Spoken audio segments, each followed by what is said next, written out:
welcome to my channel, Notes from the Sewing Room. My name's Becky. Thanks for joining me today. This week I thought I would guide you through what I've been wearing during week 1 of Me Made May, which is a challenge that's happening over on Instagram. If you don't know too much about it, it's basically a personal challenge that encourages you to have a look basically what you've got in your wardrobe and think about the different combinations and perhaps if you've got any gaps and that kind of thing in terms of perhaps what you'd like to make in the future. It's not a challenge that encourages you to make new clothes or anything like that. It's not a photograph challenge, although a lot of people, actually including myself, do decide to share a lot of pictures on Instagram. But anyway, that's what I'm going to be chatting about in today's video, so I hope you enjoy it. You probably noticed that I've got my lovely Labrador Bentley sitting here with me in the chair today. This is one of his favourite places to sit in the living room, so he's joining me for this video. So I know a few of you do like to see him, so I'm sure every now and again you'll see his little head just pop up and say hi.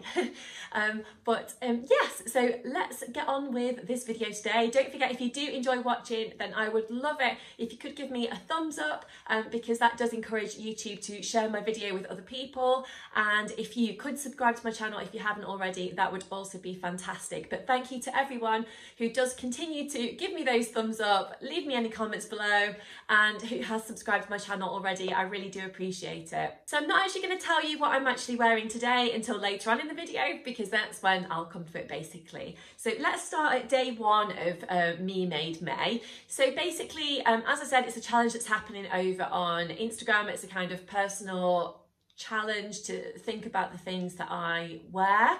And I love taking part in this challenge. I've taken part a few times before, and I think it really allows me to reassess what I wear each day, what I'm reaching for in my wardrobe, and perhaps, you know, what I should think about making in the future if I am finding that I've got certain gaps. For example, I've not got a top that goes with a certain skirt, or perhaps I need more plain things, or perhaps I'm thinking, oh, do you know, it'd be really nice if I had a pink patterned, I don't know, dress or whatever.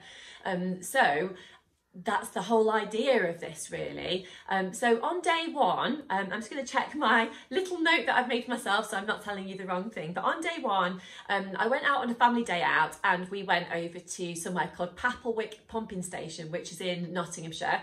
On bank holidays, they tend to have a kind of family type day where they open up the pumping station, and you can go and have a look round in there if you want to, but they normally have a band playing on the green, which is really nice, and you can get a cup of tea and a piece of cake and look round at some stalls and that kind of thing. So on bank holiday, this time they had a classic car event, which was quite nice. You could have a wander around and have a look at what was there. So I decided to wear my blue spotty Galaxy t-shirt. So that's by Pattern Scissors Cloth. You've probably heard me talk about that t-shirt loads of times before, as it's one of my absolute favourites. So that is a free pattern, and I would highly recommend you give that one a try if you haven't had a go at it already.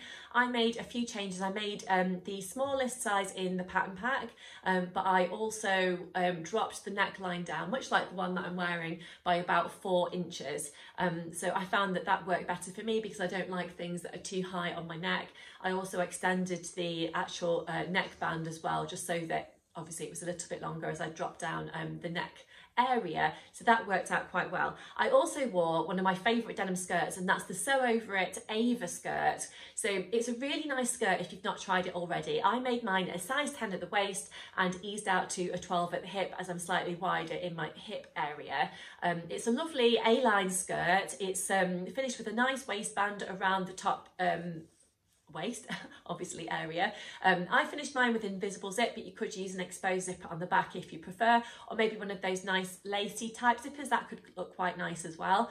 I just love that skirt. It's really plain. It goes with loads of stuff. I can wear pretty much anything tucked into it or over the top of it, and I really like it. So when we went to Papplewick, I decided to wear my it was a little bit of a cold day, so I decided to wear my shop bought ready to wear teddy bear coat. So I really love that coat, and I bought it from a shop called Matalan, which is here in the UK, and I bought it around Christmas time. And you know, loads of people have said to me how much they like that jacket, but I really like it as well. It's really warm, and it took me absolutely ages to find that kind of coat that was long enough so I didn't get the draft up my back, if you know what I mean, because a lot of those coats that I've seen do seem to be on the shorter side, and because I'm quite a cold person, that just wouldn't really work for me. But yeah, so I really like that coat. So as a whole outfit, I think that worked quite well together. You will see in a lot of the pictures that I'm going to slot in that I am pretty much wearing Converse with all of my outfits, because that tends to be what I wear, unless of course I'm going into the office, and I wouldn't do that if I was going into the office, but generally I wear my Converse trainers with everything, and I tend to think it works quite well.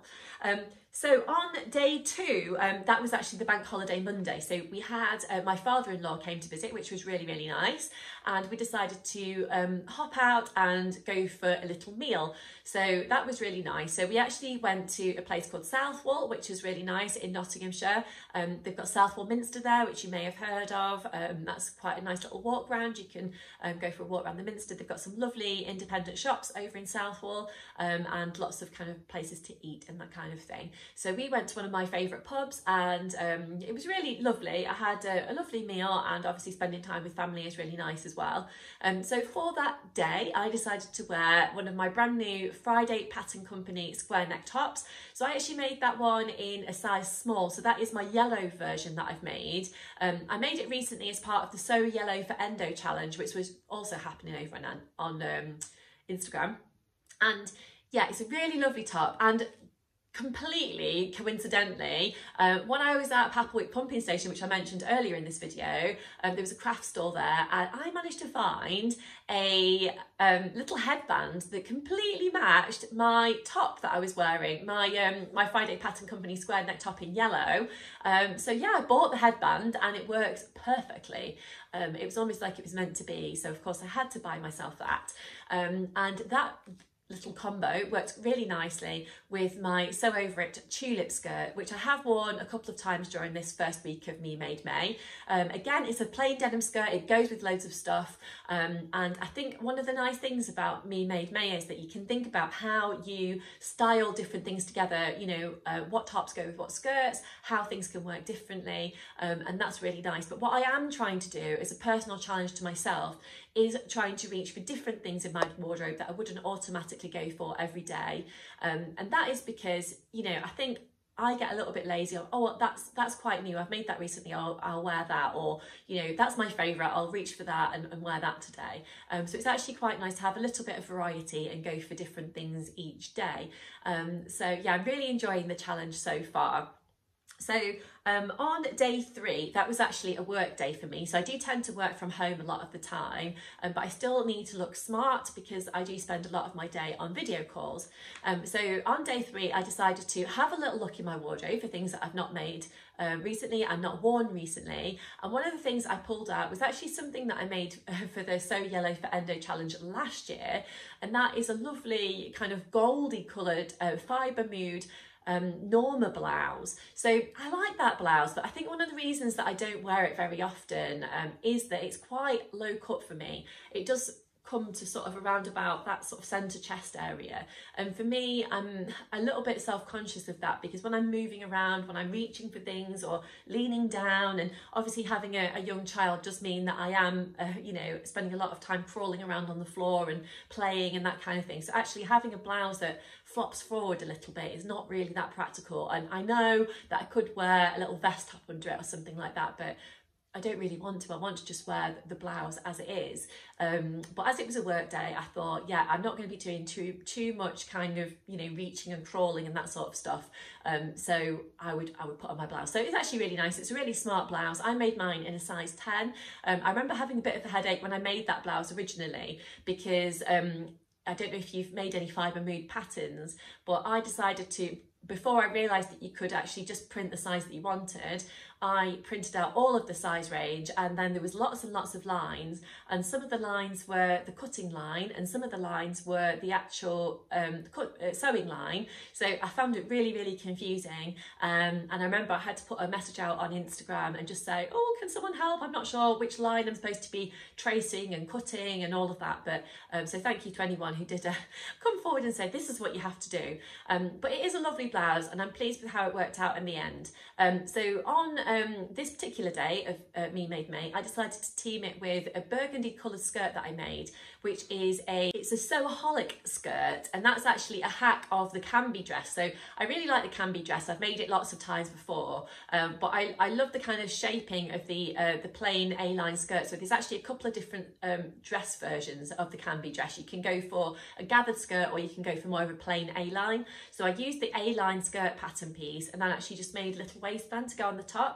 I love how it's got the pockets actually that sit on the front of the skirt or on the dress, which is really, really nice. So I really like how that worked out, but for some reason, I think it could be because I used more of it's a kind of a stretch twill type fabric that I made my skirt in, and I don't know if it's because it had a little bit of stretch, but the waistband wasn't perfect on this version, even though I've made the skirt a couple of times before. And actually I really, really love my denim versions that I've got, but this version wasn't, you know, 100% spot on. So after I'd finished it, I ended up taking off the waistband again and doing a little bit of tinkering around just to kind of pull it in at the side seams a little bit. So it does not mean that it's wearable, and you know, it does fit okay, but it's not my favourite, I must say. But it was nice to pull it out during this challenge and just, you know, have another go with it basically. And it does look fairly smart for a kind of work at home day as well. So yeah, that outfit worked quite nicely. So for day 4 of Me Made May, I actually had 2 different Me Made outfits on. So during the day, I actually wore one of my favourite Coco dresses by Tilly and the Buttons. So when I make a Coco dress, I tend to make it in a size 3 at the top and then ease out to a 4 at the hip.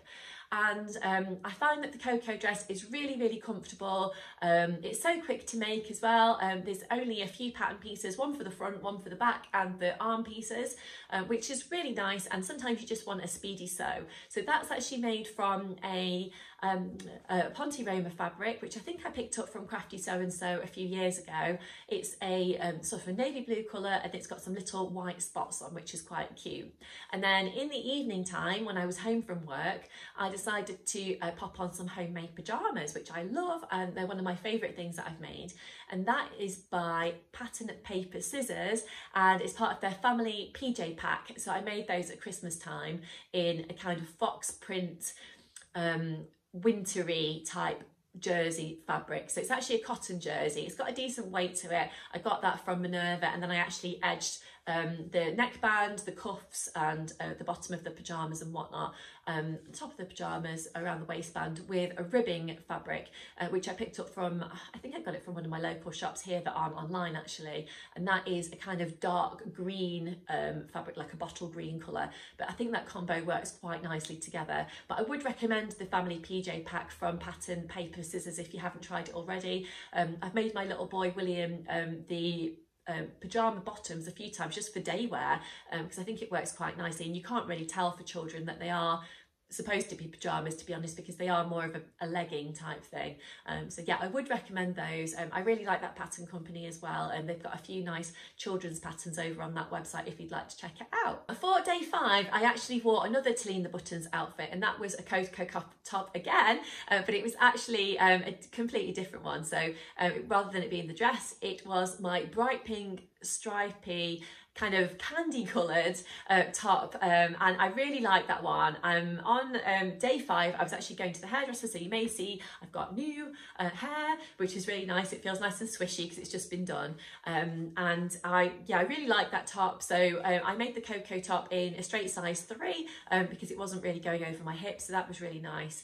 And I actually normally make my version with a sleeve that comes to just above my elbow, because I think that's quite nice, and it means that I can wear it during summer, but it also means means I can layer it up during winter as well. And on that particular day, I teamed it up with a Bertha cardigan, which is from the Tilly and the Buttons Make It Simple book. So I've made the Bertha cardigan a few times, but this particular one is made out of a true knit fabric, which I bought from Crafty So and So a couple of Christmases ago, and it's got a lovely sparkle to it. So it's kind of cream, sparkly fabric, but I just think you can wear it all year round, but rather than just wearing it at Christmas. I think it's a little bit wasteful for me personally just to make things I'm going to wear at Christmas, because it's quite a limited window, I suppose. So I do like to wear things all year round, and I love a bit of sparkle. So that worked out really nicely, because it wasn't cold enough to wear a coat, but it wasn't warm enough either to not wear anything. So a nice chunky Bertha cardigan worked perfectly, I thought, for that particular day. So coming into day 6, I had a trip to the cinema. I was really excited to see the new Downton Abbey film, and I went along with one of my friends, and it was just really, really lovely to go to the cinema. We had a bit of food before as well, which was lovely, and I decided to pull out one of my tops that I made. I think it was around about Christmas time. I got the Sewaholic Cambie subscription box with a lovely purple kind of shiny fabric in there. I'm not quite sure what you call it. I guess it's, I don't know if it's a sort of viscosy type fabric, but it's got a lovely sheen to it. Maybe it's more of a sateen actually. It's not got a stretch to it at all, but it works perfectly for a kind of going out type top. So I made the Jennifer Lauren Asling blouse, which is actually a free one that came originally on a sewing magazine, but I actually picked it up from a swaps table, and it's really nice. It's finished with an elasticated cuff. It's got a slight gather around the top sleeve, and it's got a beautiful square neckline, which I really like. I made mine in a size 10. It literally slots on over the head, so there's no tricky fastenings or anything like that. It has got a fair amount of ease in there, but that's, I guess, because you need to be able to pull it on quite easily. But it looks lovely tucked into something or underneath a dress. So when I went to the cinema, I actually pulled out my tulip skirt again by Sew Over It and tucked it in, and it looked really, really nice, I thought. And for once, rather than wearing my Converse, I actually wore some lovely little tiger print kind of slip-on pumps as well, which I thought looked quite nice. You'll see in the picture that I pop in that the lighting is very blue, because that tends to be what you get at some of the cinemas. I didn't quite realise how blue it was actually until the picture was taken, because I guess your eyes get kind of accustomed to it when you're in there. But yes, it was a really lovely evening out, and I was pleased with my dress, and I did with my outfit, sorry, and I actually felt quite dressy, which was quite nice. So yes, that was lovely. And then day 7, so of course it was a weekend day, it was a Saturday, so me and my family decided to take a little trip out, and we went to Belvoir Castle, which is over in Lincolnshire, and that was really a lovely day out. It was recommended to me as a destination to go by a friend recently. I've not really heard of Belvoir Castle, but it was nice to have the recommendation, and off we went, and I decided to wear my Tilly and the Buttons Lyra dress. So that was something that I made last summer. I made mine in a size 2 at the top, and then eased it out to a 3 over the hip, just because it does have a little bit of wiggle room in there. So I didn't need to go for my usual size 4 on the hip. The size 3 works quite nicely.